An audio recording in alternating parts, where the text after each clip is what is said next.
Throughout the last year, New York rapper Lil Tjay has had the toughest time of his life, with the most dangerous incident being the Lil Tjay shooting in Edgewater, New Jersey, that left him permanently scarred with PTSD, moving with a chip on his shoulder. In June of 2022, Lil Tjay was a victim of a robbery gone wrong near a Chipotle restaurant and Exxon gas station. For backstory, Edgewater, New Jersey is right across from Manhattan, New York, and is where many artists, from New York of course, relocate to afford somewhat of a luxury lifestyle. However, they're still very close to their home, New York City. While he was in New Jersey, someone attempted to rob him of his jewelry. The robbery gone wrong led to Lil Tjay being shot 7 times and being left unconscious and in a coma for weeks. I'm sure listening to this story sounds familiar to another New York rapper who survived a hectic shooting in front of his grandmother's house, 50 Cent. Compared to 50 Cent's hectic shooting in May of 2000, this shooting wasn't planned, it was targeted. It seems like suspects in this case saw an opportunity to have a come up. This robbery, as you can probably imagine, was over jewelry, the most prized possession to modern rappers, something many individuals are steadily ready to die for.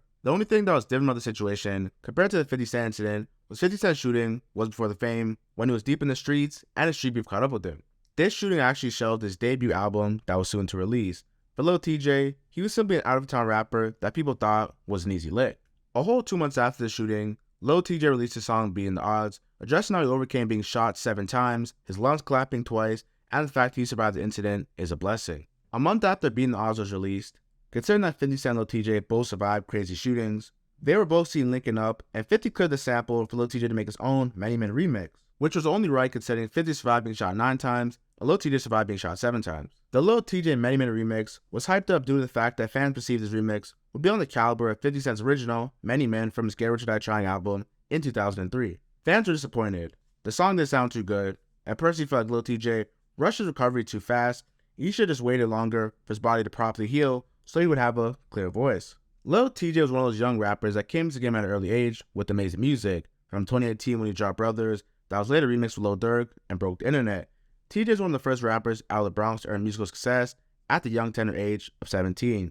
He was getting booked, going city to city, and even appeared at Rolling Loud numerous times. When Tjay got shot in June of last year, I was super uncertain if he'd perform Rolling Loud in New York in September, due to his life almost being cut short 3 months prior, but he did. The PTSD Lil Tjay's facing in the music industry is a topic that needs to be addressed. We have Lil Tjay from the Bronx, arguably the roughest borough in New York City, that hasn't quite had as much gentrification as Queens or even Manhattan, being a target anywhere he goes, and he's riding with that Thule for protection.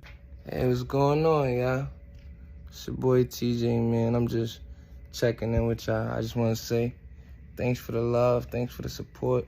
I've been looking at the DMs, you know what I'm saying, the comments and everything else, and I feel love. You know what I'm saying 7 shots, it was tough, you know. Most people don't survive it, but I'm here for a reason. And new music coming soon. We're gonna come back stronger than ever, man. Love y'all. And less than a month ago he posted this: I be feeling like I'm gonna die, but I ain't trying to go. That's why I be steady going through what I go through. I got PTSD. Just last month, Lil Tjay was pulled over and arrested for a gun possession charge on the way to his music video Gangsta Boo with Ice Spice. When you're a person of interest or a public celebrity, you literally can't win with all the heat and chaos going on in New York City. It's like you have regular police following you, being super prejudiced while doing their job. Then you have hip-hop police following rappers to catch them doing something illegal, like riding with guns or even narcotics. Just imagine this. You're a famous rapper from a big city, so not only do people want to take pictures with you and praise you, there are also people who are jealous of you and want your spot. It's a catch-22 situation, literally. If I get caught without a gun by someone who's envious of me and wants to harm me, I'm going to be harmed, which is exactly what happened to Lil Tjay. But if I ride with a gun, which is illegal, I'm going to jail for 5-10 years for a gun possession charge. When we talk about rappers who lived a very similar lifestyle, a few come to mind. Lil Tjay and Pop Smoke were literally brothers, from their hit songs Mood Swings, Zoo York, War. This duo didn't miss. When you think about it, Lil Tjay almost died in the same manner Pop Smoke did. Someone put up on him, tried to stick him up for his jewelry, and he didn't give up, and he lost his life.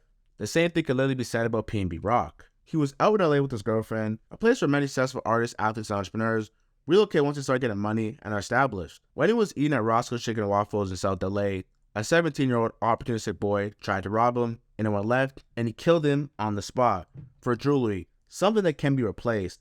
It's truly an evil, opportunistic world that we live in. To be real, as a man, you take a lot of pride in the things that you own, and if someone were to take your stuff without a fight, it hurts your manhood. And don't let you be a gangster rapper, rapping about all the ops, and what will happen if they step to you and you get robbed?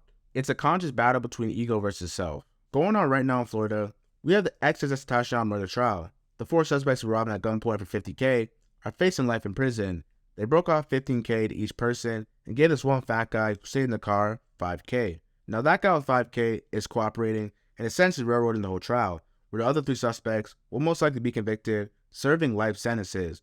Another on a rapper that was senseless and led to destruction. X is dead, and all 4 of these guys will serve football numbers in jail.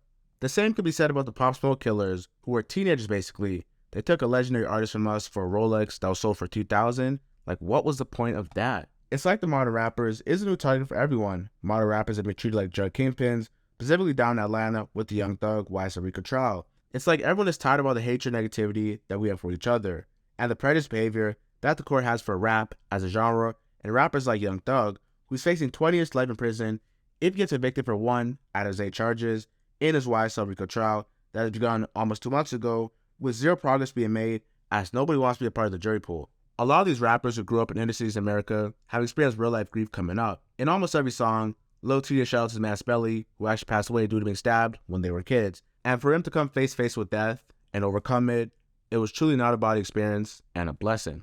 If you enjoyed this video, I recommend you watching the K Flock murder Life vs. Death, detailing his alleged murder that made his life.